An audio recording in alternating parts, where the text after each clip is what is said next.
I am the Secretary of the Board for the Chicago Transit Authority. And today we are having a Citizens Advisory Board budget briefing meeting. I am the Secretary of the Board for the Chicago Transit. It's Monday, October 30th, 2023. The meeting was called for 11 o'clock a.m. And we'll take the roll. Robert Castaneda. Here. Sonia Del Rio. Here. Emmanuel Garcia. Peter Henderson. Here. Robert Johnson. Robert Johnson just notified us that he will not be attending the meeting. Aiden Keith. Here. Ryan McCray. Here. Brian Parnell, who also unfortunately is unable to be here. Caroline Pavlicek. Here. Tracy Powell. Here. Chairman Raby. Here. Danielle Stanley. Here. Kirby Scott Vanderbilt. Here. Okay. And Chairman Raby, you can call the meeting to order. All right, it is 11:15 and we call this meeting to order. And we'll start with the public comments. Chairman Raby, there are no public comments. Okay, thank you. So we'll move on to the CTA staff presentation of the FY24 CTA budget recommendation. Great. Good morning. I'm Jeremy Fine, your Chief Financial Officer, and joined today by Michelle Curran. Good morning, Michelle Curran, Deputy CFO and Comptroller. Morning. All right. So appreciate your time today. We'll walk through the 2024 budget.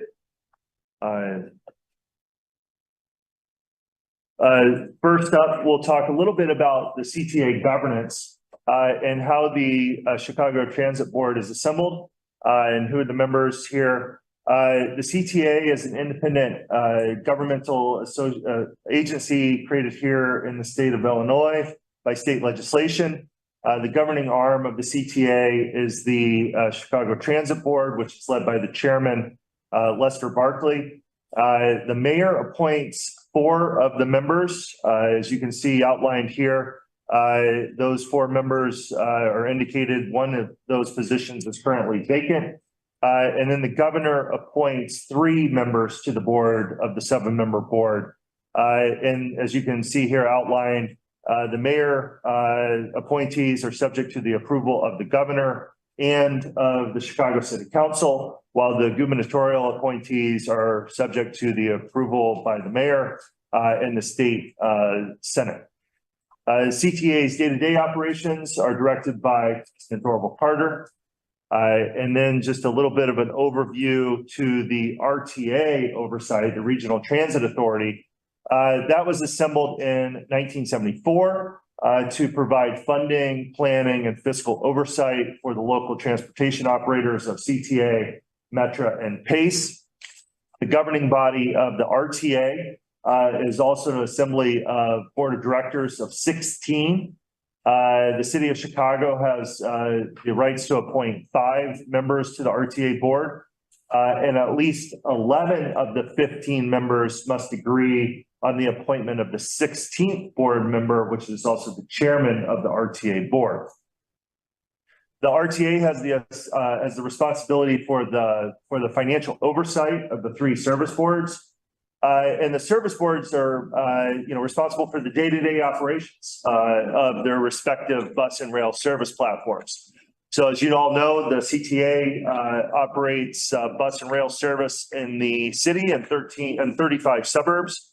Metra provides commuter rail service to the suburbs, which obviously connects to the city. And PACE provides bus service to the suburbs and also connects to the city. And then PACE also provides the ADA service for the city and the suburbs. So this RTA's oversight is principally implemented through the budget process every year. Each service board submits their annual operating budget and the 2-year financial plan to the RTA, as well as the 5-year CIP, the capital improvement plan, to the RTA, and it's voted on an annual basis. The consolidated regional budget must be approved by the board with 12 affirmative votes. So you can kind of see how the city's appointment of 5 is kind of critical in this overall process. of, approving or not approving, the annual budget process at the RTA level. With regard to our 2024 budget, and again, this is the 24 budget and also for plan years 25 and 26, as well as the CIP for the 5-year period of 24 through 28.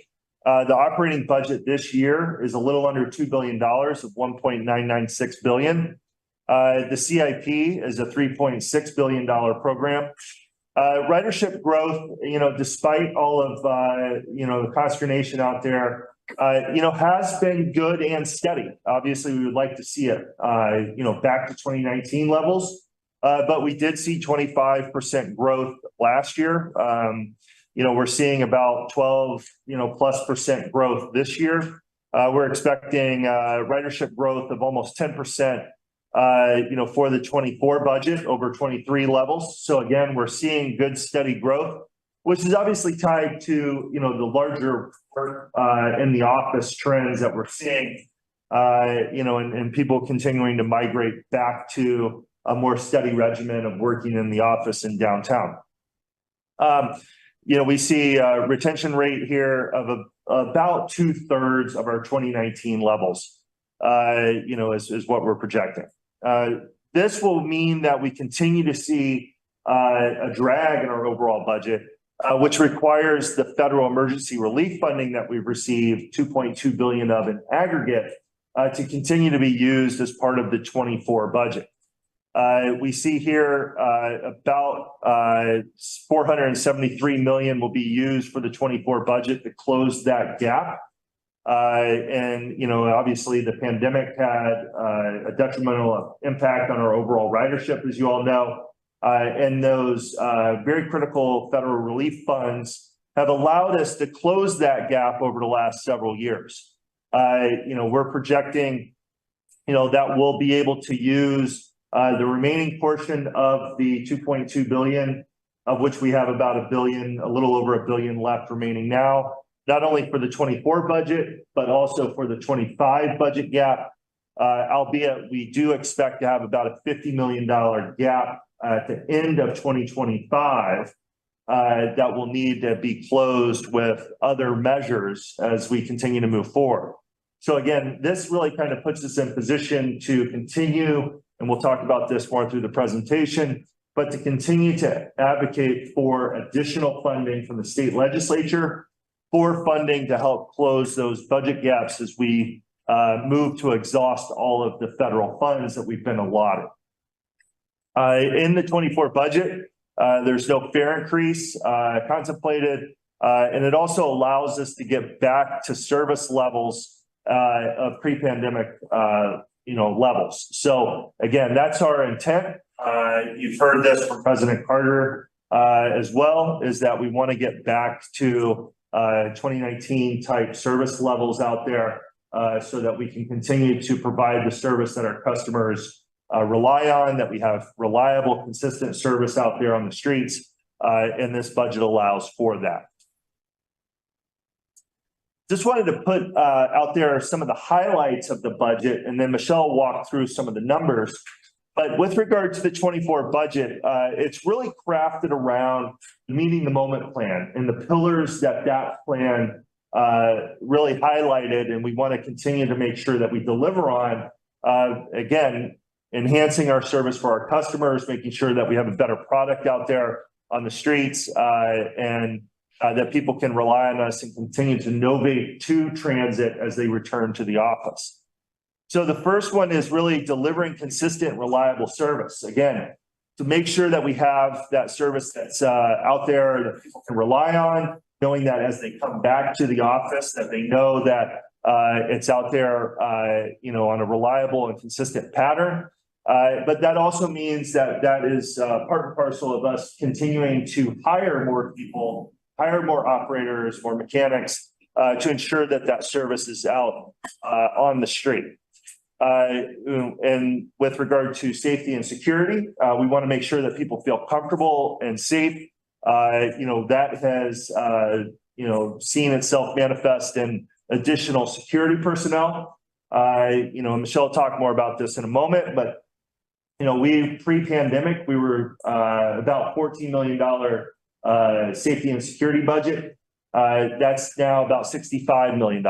So again, a huge investment in ensuring that people feel safe and comfortable on their rides.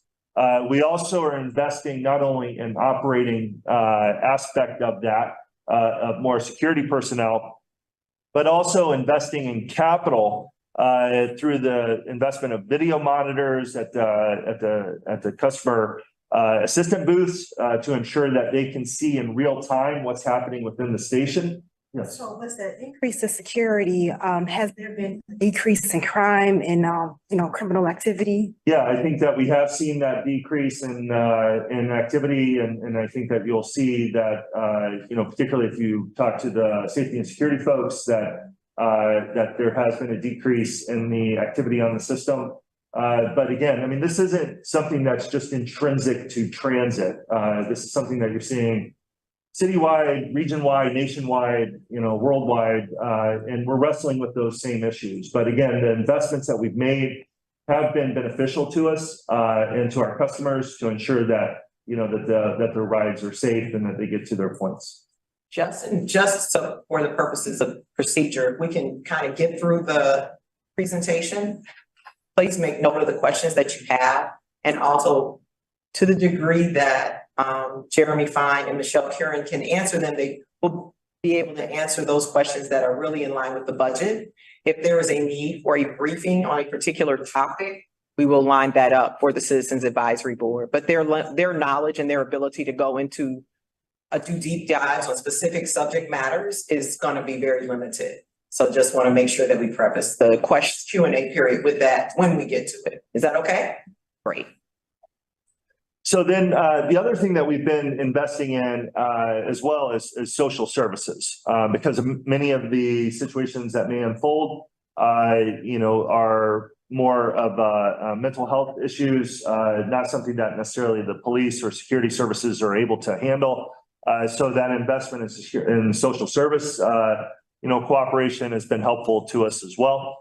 And we've also done investments for improving the customer experience on the system.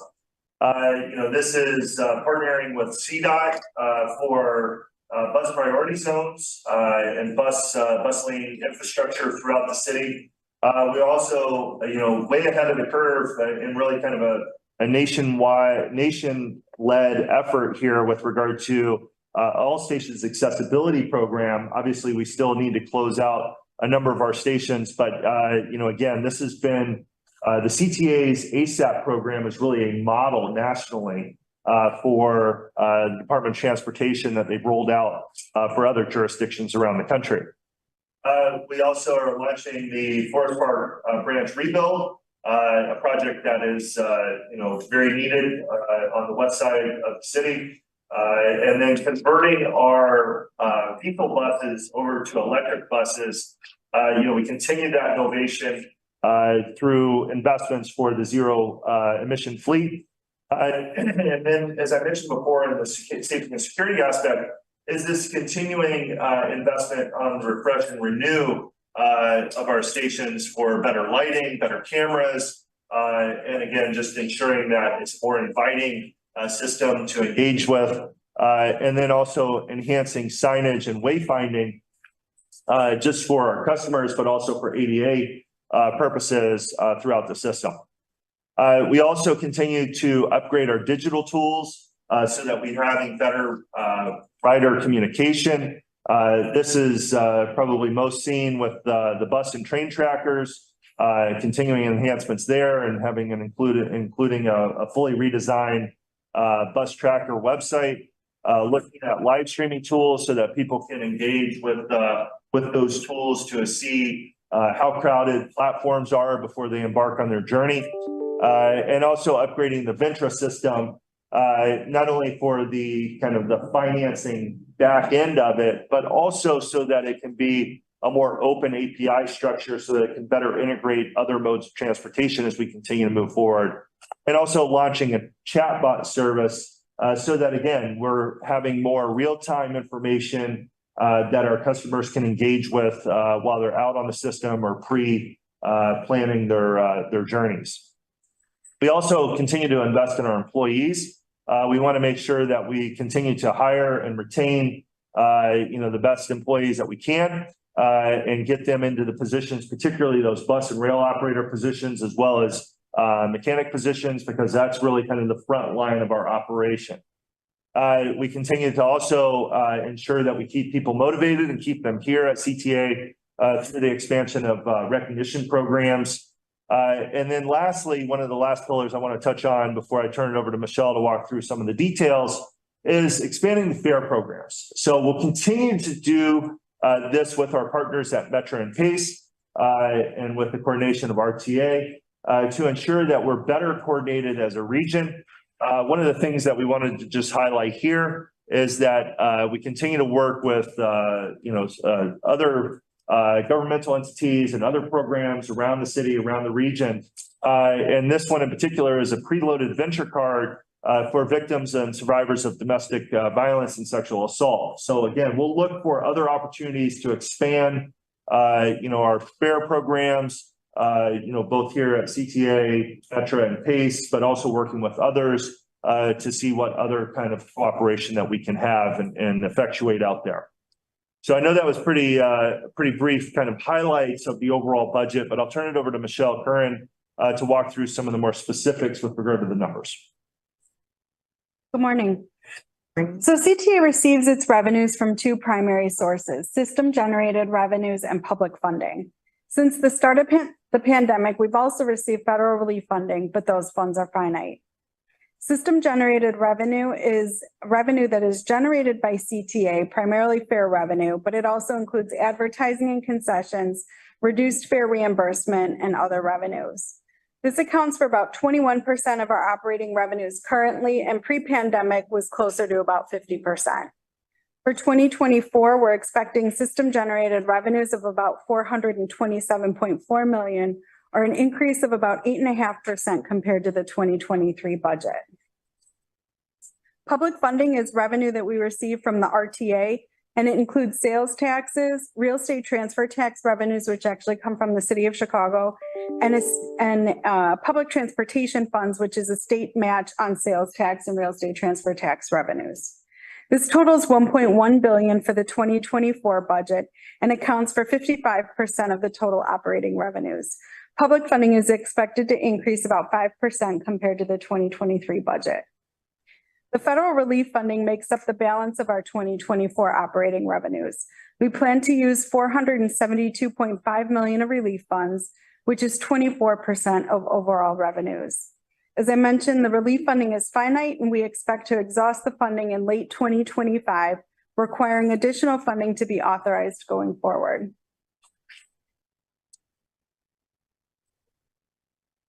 CTA's operating expenses are expected to increase 9.2% in 2024 compared to the 2023 budget.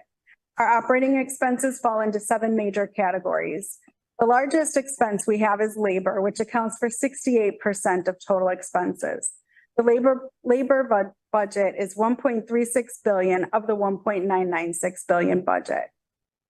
The other operating expense lines consist of materials, services, fuel, power, provision for injuries and damages, and other expenses, which include contracts, debt service payments, utilities, and the like. I would note that, as Jeremy mentioned, our expenses for security services have increased significantly since pre-pandemic. In 2019, we spent about $14 million on security services, and for 2024, we're budgeting $65 million. That's a 365% increase. So while our expenses have increased, CTA has implemented a number of cost savings measures and non-fare box revenue increases, totaling over $1 billion since 2015. On the labor side, we've achieved over $750 million in savings by eliminating and freezing positions, healthcare-related changes, and through the structuring of ATU wage agreements. With regard to fuel and power, we've achieved nearly $100 million in savings over this time through energy efficiency projects and locking in pricing in advance for fuel, power, and natural gas. This also provides budget certainty for us. For capital investments, we've seen savings of over $100 million on the operating budget by investing in bus and rail car overhauls and new purchases, which reduces maintenance expenses. And we increased non-fare box revenue by increasing advertising, concessions, and parking revenues, as well as the ride-hailing fee revenue, which the city eliminated in 2021 during the pandemic.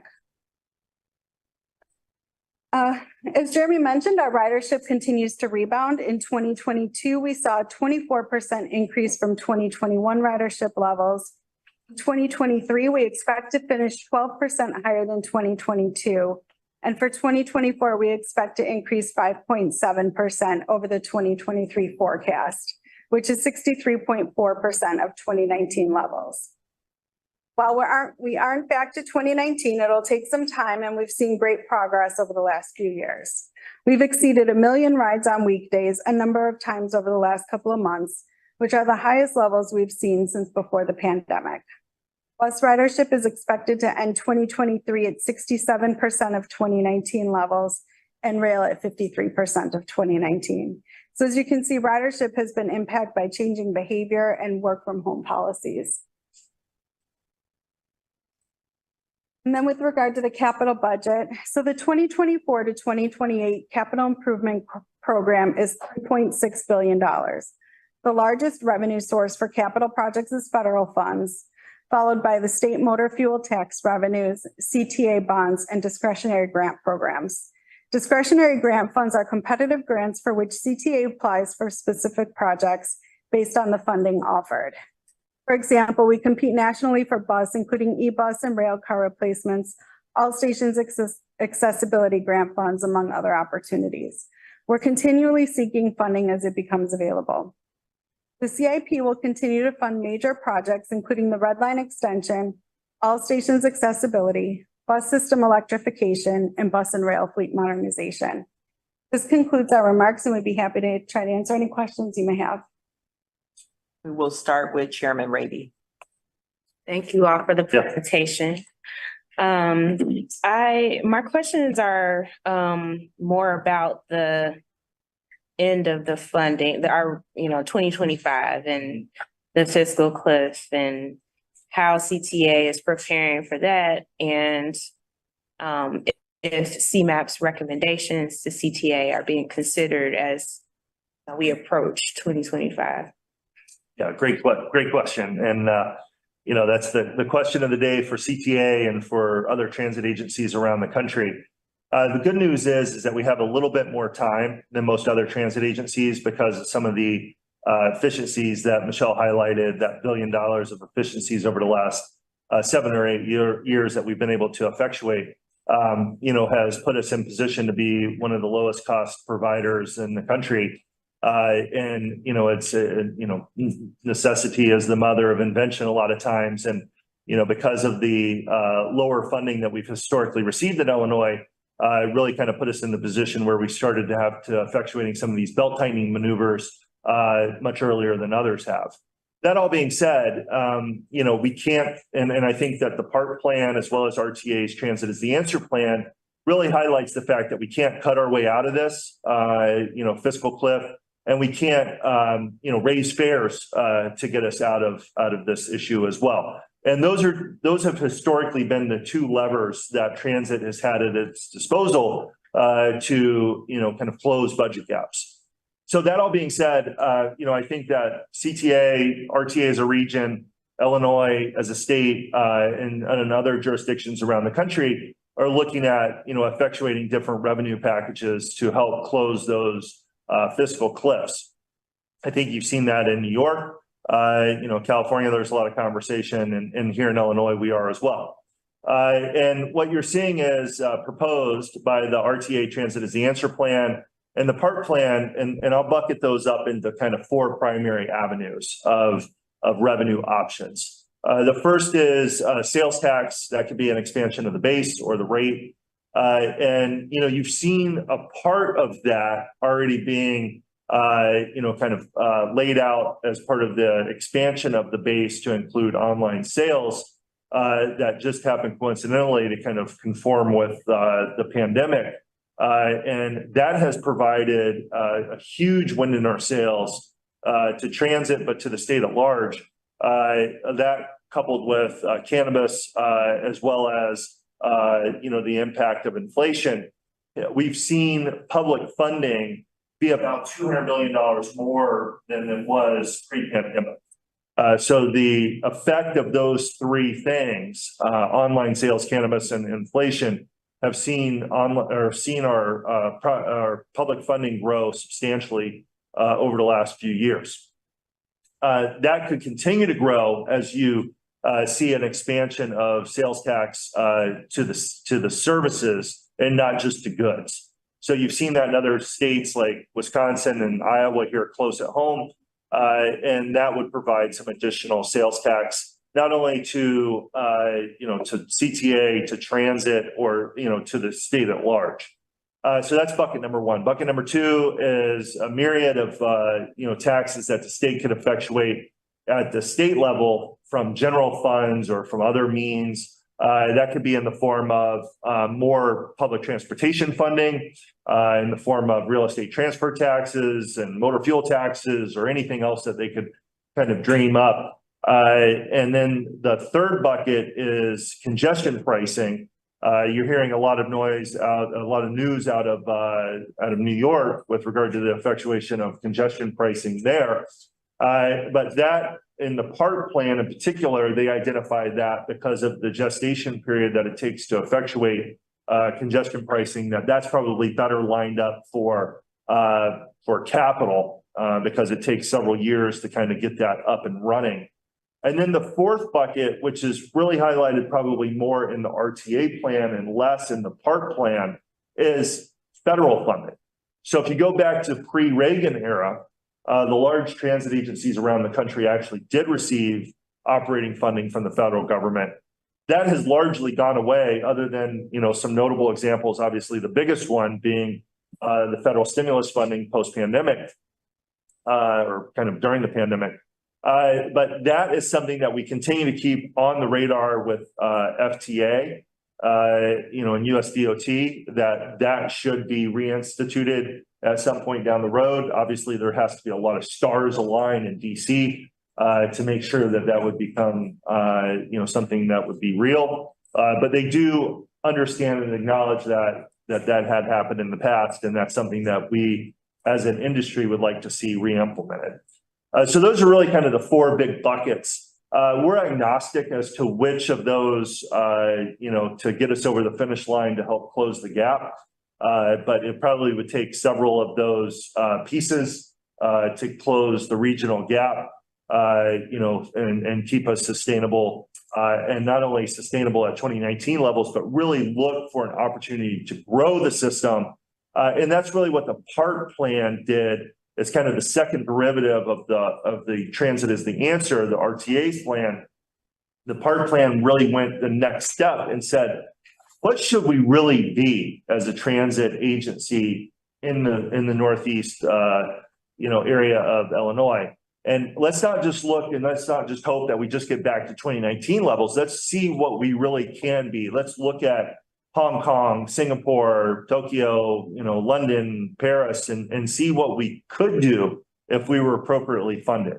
And I think that was really kind of a great step in the right direction of the PART plan. Is let's not just try to get back to where we were. Let's really grow this thing and make it look best in class, not only in North America, but across the world. So, I think that has outlined some opportunities, and is set a vision for the state legislature as it contemplates these new revenue streams as what we really could be and what we could do for our customers if we were given the appropriate level of funding. Thank you. Yeah. I have some follow-ups, but I'll let other people chime in and maybe get some more responses. Sure. We will go around the room. Robert Castaneda. Sure. Thank you for presenting. I know, we're just talking about budget. We're not gonna go into details. But I think I saw it in your presentation, right? As far as in ridership up, the belief is reliability and safety, right, in transit. And I know stats were given around like a decrease in like crime on CTA, but yet like when I ride, right, it's like a, you know, from my experience, like a 50-50, whether or not somebody's gonna be like smoking on the train. And we were just talking about this before we came in today. And so I wonder, and again, this is just budget, but how are you aware of like what evidence there is around these like kind of like scofflaw things, right? That impact regular riders' sense of safety. And then number two, when it comes to reliability, I know in one of our previous meetings, it was stated that we didn't have like real-time tracking. And I noticed that you mentioned today, like we're getting closer to that. At the end of this budget, will we have real-time tracking? Because as a rider myself, that plays a huge role in whether or not I choose to take CTA. If I know I have to be somewhere at a certain time and I have to take a bus to a train, I probably won't do that if I'm running on time. Because I'm not 100% sure if that bus is actually going to be there. I'm going to have to wait for 2 buses. And so as a rider myself, that real time, and I don't even mind if like, you know, life happens and, you know, sometimes you see 2-3 buses pull up all at the same time while 1 or 2 just missed. And that's life, right? But I think just knowing and having that real time information. And I think right now, like we're talking about this, you know, this shortfall, massive shortfall. And so right now when we have the extra funding, right, are we using it to set ourselves up technologically wise, right? Like, so we run efficiently to help improve ridership. And I'll go to stop right there. So those 2 questions. Okay. So great questions. With regard to the scofflaw issue and just kind of security, sorry, but I'll punt to the safety and security folks to kind of get more granular on your questions, because I think that's a more granular question. But again, I think that, you know, as I highlighted earlier, you know, we have invested significantly through the budgets over the last several years. It's been a step up, you know, essentially over the last several years to that $65 million that we're investing today, along with the $2 million investment or $2.5 million investment in social services. And that has had a positive effect on kind of customer experience on the system and addressing some of the issues that we've seen. So that has been a good investment. But again, I'll punt to the specifics with regard to some of the nuances of your question to the safety and security folks. With regard to, you know, just kind of larger technological investments. And I think that that's an important part of our business, you know, and I think that those investments are starting to bear fruit. You're starting to see, you know, better real-time information out there through, you know, the bus and train trackers that are already out on the system, through the app, through other, you know, means of communication with our customers. You know, again, we can get, you know, kind of, you know, follow up with the innovation folks on the definitive timeline of all of that. But again, I think that, you know, again, we've seen that's more of an iterative process as well, just like the safety and security. So we continue to see progress being made as those individual train and bus tracker signs are, you know, installed, you know, updated and whatnot. So again, we'll get a definitive timeline for you on that. But again, it's been very positive, something that our customers have recognized as positive. And again, I think that you hit on the right point of like, if people can ensure that the service is consistent, reliable, they'll ride it more. And that's what we're seeing. And it's not just, and I would go one step further, as I highlighted in some of my introductory comments. It's not just the technological improvements, which are really critical for our customers and, you know, making sure that they have full information, but getting the operators, both bus and rail, you know, getting those open positions filled, getting those people back out on the streets, getting that service back out on the streets is kind of a critical component there as well. And ensuring that that we have that consistent, reliable service out there. I guess that's why I bring that up in the budget meeting, because as a rider, to me, it makes more sense to invest to make sure that that transportation is reliable. Yeah. As opposed to there's more of it, right? So if you're at a choice right now, do you hire more people or do you invest in communicating for reliable service? To me, especially knowing that you're going to be coming up on a budget cliff, it makes sense to invest in the reliability because that's like a short-term cost. Whereas hiring more people and having more unreliable service, and then we don't have the money for a long term, is something to think about right now. Thank you. Sonia Del Rope, I do not have any questions. Thank you. Peter Henderson, I have no questions. Aiden O'Keefe. Yeah, I have three quick ones. The first one is in regards to recent Proterra bankruptcy. Does that have any effect on CTA, capital improvement, electric buses? Do we how much of our fleet? That might not be for you guys, but just a general question about that. The second one would be the contracts with the safety providers. So the private K9 company and then, the contract with CPD. If you had any more details on that, or ways that we could get access to that. And then the third one, I know that you said you were agnostic to, which way you go in terms of solving the budget cliff, but do you have any concern about a potential increase on reliance on sales tax that might be counterproductive in the long term if there's, a recession and then, sales tax revenue goes down and then that means budget problems later, or if you had any comment on that? Yeah, so with regard to electric bus manufacturers, just kind of in general, I think that has been an issue that's been flagged nationally.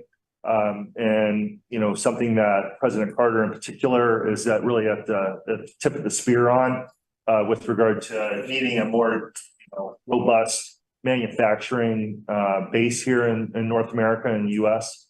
Because again, I mean, we can't roll out, the larger electric fleet that we all hope to. I mean, this is just nationwide. We're not even talking about CTA or worldwide, frankly, but nationwide in particular, unless we have a more robust manufacturing base. So I think that that's something that's been flagged at the national level with the federal government, and something that, again, President Carter is really on the tip of the spear on, because again, that problem has to be rectified if we're going to effectuate the larger innovation to electric buses that we all hope to, for the environmental goals that we have.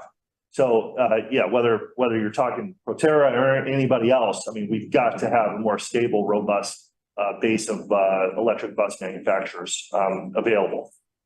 With regard to the safety, I know that we can't really give a lot of details with regard to how that is actually kind of put out on the street and things like that. But Michelle, do you want to kind of walk through kind of the breakdown of CPD and how we get funding, with our partnership with CPD and others? Yeah, so as you mentioned, our $65 million labor or security services line is broken up among CPD, other suburban police departments, as well as private security guards. We do not break down the by line item. It depends. It could fluctuate during the year from what we originally expect, because depending on workforce availability, either at the police departments or at the security, private security firms, we may have to adjust throughout the year. So we don't have line item details in the budget. And then with regard, was there anything else? No. Did you want to- No. Sales tax. Yeah. With regard to the sales tax, yes, I mean, that's something that we acknowledge as well. A large portion of our funding is, economically sensitive. Even the PTF that we receive is geared off of the receipts of sales tax. So, yes, we would love to have something that's a little bit more robust in downtime, downturn times. That all being said, I mean, the ways that other states have kind of dealt with that, is kind of a Keynesian type model where if you have good times, you put some money, away as kind of a shock absorber to, kind of negate some of the downturns, if the economy were to turn down. But again, I mean, we're open. My larger point is we're open and to any kind of conversation. We would not want to turn down funding based on, whatever kind of, economically sensitive impact those may have. But again, I think that we need to kind of, to your point, need to kind of understand what those revenue streams look like, how that is impacted when there is downturns in the economy. because again, we've been riding a very nice wave, as I mentioned, with regard to online sales and the other impacts. But, you know, again, if the economy were to turn south, you know, that would have an impact on our overall collections and the overall gaps that we're projecting as well. Awesome. Thank you. So, yeah. Ryan McCray. Yeah, thank you for going through like the 4 buckets of funding. I thought that was very insightful.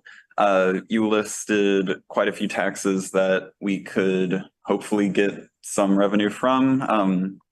But I was interested in how you thought you described a few of them as dream taxes, and then for federal funding, you said like the stars would need to align.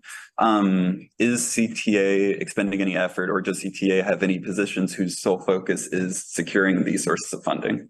Yeah, so we're working with, you know, the partners at the RTA level, with other governmental, you know, kind of anybody that will listen, you know, and have those conversations. You know, transit advocates, you know, the governmental entities at the state level, you know, you know, and having conversations with the Senate, with the House, with individual members, you know, and those conversations are being well received. I think the good news is that the state legislature, you know, whether you're talking urban, suburban, or exurban representatives and senators, you know, on both sides of the aisle, really understood the impact of transit through the pandemic. And I think that you're seeing a confluence of support in ways that you probably would not have seen pre-pandemic in some ways, and that's a good thing. And I think that the pandemic really kind of underscored what a critical lifeline transit was and is to people. And, you know, at the worst points of the pandemic, you still saw 250,000 to 500,000 riders out there a day, you know, that really kind of underscored what kind of reliance the region has on public transit. So that has resonated with the state legislature, and that's a really good thing. Obviously, we wouldn't want to have that replicate itself for obvious reasons, but, you know, I think that it underscored that we truly are an essential service, something that we've always espoused to be in public transit land, but we actually proved it. And that was really good. And I think that you're seeing that resonate in state houses around the country with some of these packages that are being put on the table. Now, will that manifest itself into 100% vote at the state legislature level? You know, probably not. You know, just because once you start putting packages on the table, people's voting patterns start breaking different ways.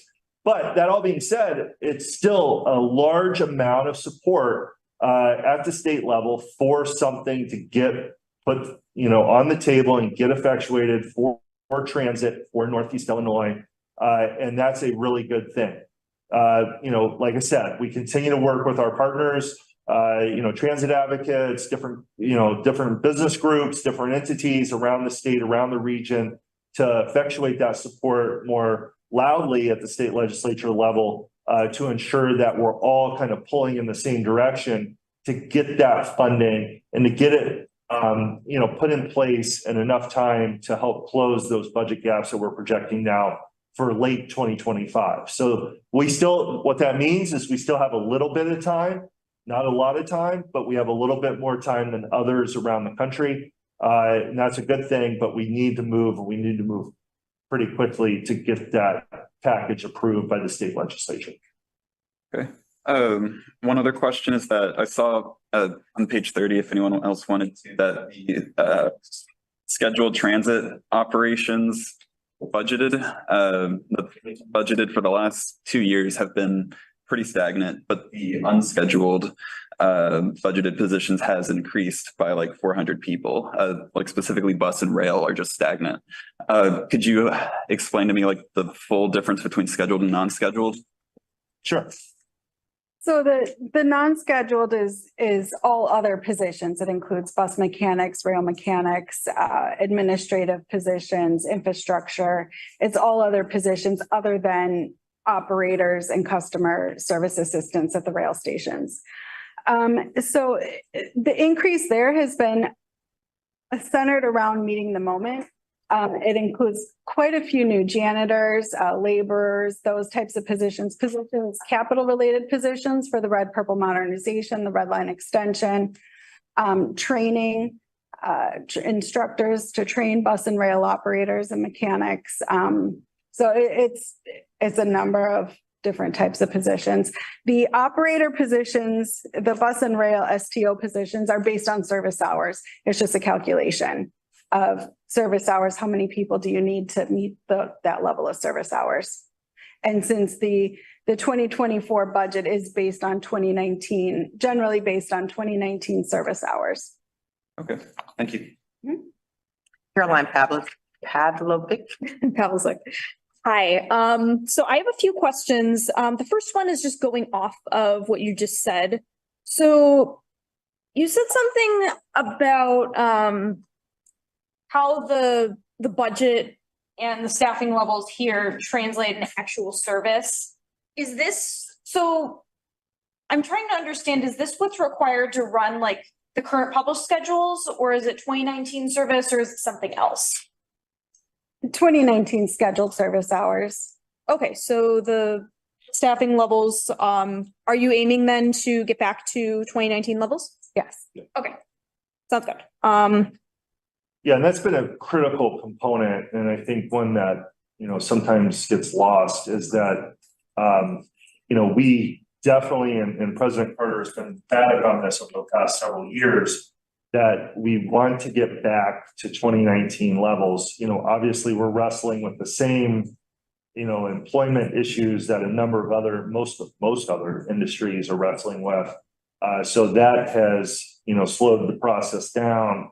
But, you know, that is what we're going back to. And again, with the funding as proposed in the PAC, you know, report, you know, from CMAP, report, that also says, you know, not only get it back to 2019, but what can we do in the future?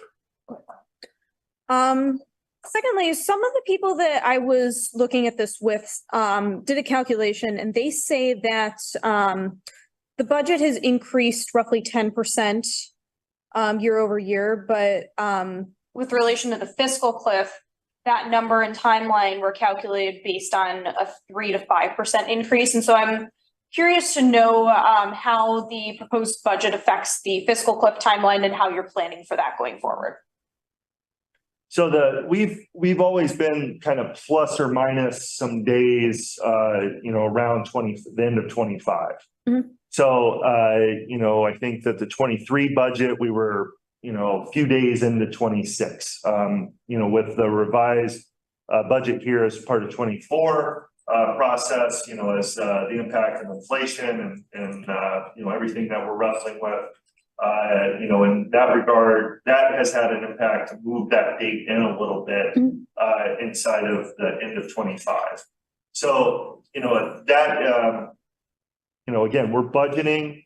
The thing that we don't want to have is the limiting factor is the budget allowing us to go to that 2019 type service level. And again, as we're stating, that the budget is clear and allowing us the flexibility to get back up to 2019 levels. So, you know, again, it's based on that level of service. You know, how that's deployed will be dependent more on kind of more current factors. But again, the limiting factor is not the budget. This is the way that we've been budgeting for the last several years, because again, we want to get back to that 2019 level. You know, again, we're moving as quickly as we can on the HR side of the house, getting people in the door. We've helped eliminate some of the gating issues with regard to hiring. You know, one of the big gating issues was, you know, a CDL. You know, it's an expensive kind of time-consuming process for bus operators to procure that CDL license before they came, you know, to us to look for a job. You know, now we're helping them achieve that CDL. So that's helped accelerate, you know, our hiring of people into bus operator positions. So, you know, there's been a number of things that we've done to help kind of accelerate the hiring process, including a number of job fairs out throughout the community and just trying to get the word out there. And we've done a really good job of getting more people in, but it's still, we're wrestling with the same issues that essentially almost every other industry is wrestling with. But particularly here in transit, you see it across the country, not just here in Chicago. Okay, sounds good. And then finally, is there any evidence about like the efficacy of some of these security measures, like the canine officers get mentioned? I know I've seen a lot of criticism of the canine officers. I've heard people call them the Candy Crush Patrol because people think that they're all just sitting on their phones. And so I was wondering if you have any data on like how financially, like, is this a good investment or not? Yeah, I think, again, a great question. I will let the experts in safety and security answer that question. Again, not to try to dodge it, but again, they have a lot better kind of grasp as to, the effectiveness of those particular, lines of strategy. But again, I think that what you've seen is an increase to the budget and a decrease to the overall safety and security, numbers on the system. So again, it's been a positive impact. And again, it's not just the numbers as they decrease, but the number avoided on the upside as well, right? So, it's like how many other incidences did we avoid, by having an additional security presence on the system? It's not just like the numbers coming down, which has been a good story as well, but it's also, what have we avoided by improving, eyes on the system? Okay, thank you. Tracy Powell, No questions. Danielle Stanley. Hey, I have a few questions. Far as expanding reliable services, is there a prioritization for different communities in Chicago that you all want to invest in more than others? I think that I would defer some specific questions to the planning folks because they handle that wheelhouse. But again, I think that what we say in the budget, Michelle, you want to kind of walk through kind of the equity and larger lenses that we're looking through. Yeah, as we are able to hire more operators, we'll be looking at where routes or rail line service has been reduced. We'll look at that, restoring that, look at where the ridership is, where the demand is needed, and also with a lens towards equity and, being fair across the system. Thank you. Another question, the slide about expanding fair subsidies to people of domestic violence situations. Are you all partnering with social services agencies like the YWCA Chicago to identify? And then also, are you all looking to expand with the unhoused population, the migrant influx, or low-income CPS students, or this would just be the priority for people of domestic assault? Yeah, so again, another great question. We have a number of different programs that we have, currently with CPS and with others, with the UPass program at the university level. We continue to work with the city and other, agencies, both at the city, the county, the state levels. And we'll continue to have, cooperation with regard to other social opportunities to assist different groups. But this is the one that we wanted to highlight, particularly in this 24 budget. But again, we have other opportunities and other conversations, and we'll continue to update you all with those opportunities as those continue to unveil themselves. But again, this is the one that is probably the most prominent right now as part of the 24 budget. Thank you. And then my final question is the CTA Citizen Advisory Board included in the budget? Our task is to recommend, policies that can improve overall quality of service. Does that entail like us going to like DC if we are included in the budget to do advocacy work, going to the state legislator? I don't know if we are included in fiscal year 24 budget for those type of activities. No, because they're not a department of the agency. No, there's not a line in the budget. Thank you. That's all my questions. Kirby Scott Vanderweel. A fairly simple question. Congestion pricing's real question is, how do we get people out of their cars? which leads us to how much of the budget is devoted to service delivery innovation?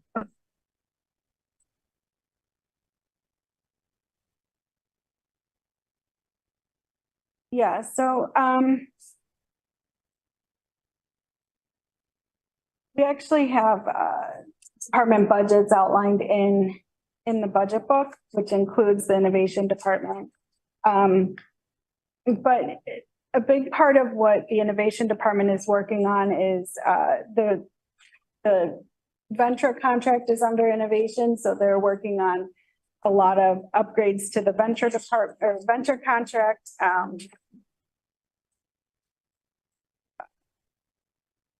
And that is probably the biggest focus that they have right now, but they're also working on chatbot, the customer service tool, the upgrades to bus and rail tracker. We've already done a number of upgrades on the bus and rail tracker system. Also, how we can continue to coordinate with the other agencies, whether it be Metro or PACE. You know, we've done a number of innovative things with regard to our passes, where we're now all of the passes are fully integrated with PACE, as well as you know, the 30-day regional connect pass among the three agencies of CTA, Metro, and PACE, looking to further expand, you know, potentially further expand that suite of, you know, 3 agency passes to the other pass products that we have. You know, and again, I think that, you know, innovation is really where it's at, of looking at how we can continue to do more with the budget dollars that we have, whatever those may ultimately be. You know, and I think that we continue to work with partners at the state level, at the county and city levels, you know, for, you know, innovation, because as you indicated, you know, one of the big innovative things out there is congestion pricing. And it's an interesting experiment right now with regard to the implementation of congestion pricing there, and how that could potentially be extrapolated to other jurisdictions around the country. And again, I think that that was why President Carter founded the innovation department a few years ago, is to really kind of keep a pulse on, you know, some of these new trends in the industry and how things that are happening in other industries could be extrapolated to the benefit of transit as well. Because again, I think that we're seeing, you know, kind of a seismic shift in a lot of ways, world of transit, in terms of, you know, innovation to electric buses, you know, how we're going to, you know, how we can, you know, through additional technological improvements, innovate with regard to, you know, planning, you know, and how we can, you know, service planning and how we can get service out on the street and, you know, change, you know, dynamically based on needs and things like that. You know, there's all kinds of innovative and you know, cutting edge things that are being, you know, rolled out. And again, I think that those investments that we've made at the innovation department level, you know, pay dividends already, but will continue to pay dividends as we roll out, you know, new fleet of buses and you know, additional technological improvements that we're seeing with regard to, you know, not only, you know, the bus and train tracker, but how we upgrade our Venture 3.0 system and make it more able to play well with other modes of transportation and become really kind of a transportation platform as we continue to move forward. So again, I think that the investments will continue to look to see how we can continue to extrapolate those into real world benefits. And like I said, we have a number of wins already under our belt with regard to that, but we'll continue to look for ways that innovation can really play a key role of moving us into the 21st century and not just be, you know, the CTA that we all know and love, but you know, what it looks like as we continue to move forward in the future. Yeah, I still think that innovation, we're lacking innovation in things like point A to point B delivery of service. An example might be the Illinois Medical District circumstance where you have one of the largest concentrations of hospitals in the country, and people come into that particular area to stay and live and get their medical treatments, but our transportation isn't adapted to the particular needs of that particular district Just like I don't believe that there are certain neighborhoods or innovation of delivery of the service is not, it's still all point A to point B focused, headed downtown, as opposed to how people in real time are effectively living and need to use public transportation. Thank you. Thank you. Maybe I do not think there are any other questions. Okay. And move on to agenda item 4. Well, before we do that, I did have a question. Okay. And it was back to the fiscal and thinking about RTA and CMAP's recommendations.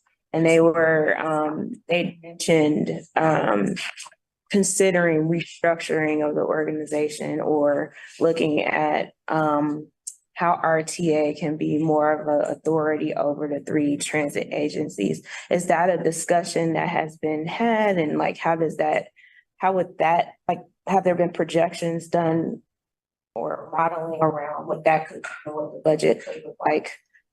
Yeah, with regard to the budget, you know, I think that again, that's something, you know, I'll defer to President Carter and others, you know, that's above my pay grade with regard to governance issues.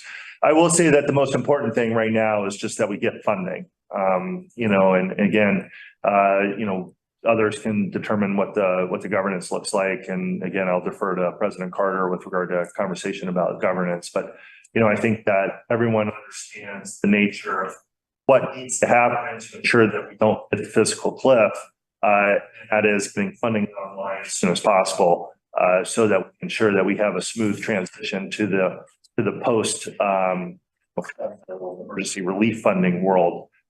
So again, I think that I'll defer on, you know, again, sorry to pun on that, but you know, with regard to the governance issue, that's something that, again, I think that President Carter is probably better able to respond to. Okay, thank you so much. So I guess we can find. Chairman Brady, there is no new business. All right. So then, motion to adjourn. Second. It's been moved by Danielle Stanley and seconded by Peter. Peter Henderson, that the meeting be adjourned. We'll take a roll call vote. Scott Vanderbilt, Yes. Danielle Stanley, Yes. Tracy Powell, Yes. Caroline Powell. Yes. Ryan McCray, Yes. Amy Key, Yes. Peter Henderson, Yes. Chairman Raby, Yes. Sonia Del Rio, Robert Castaneda. Yes. Thank you. Meeting adjourned.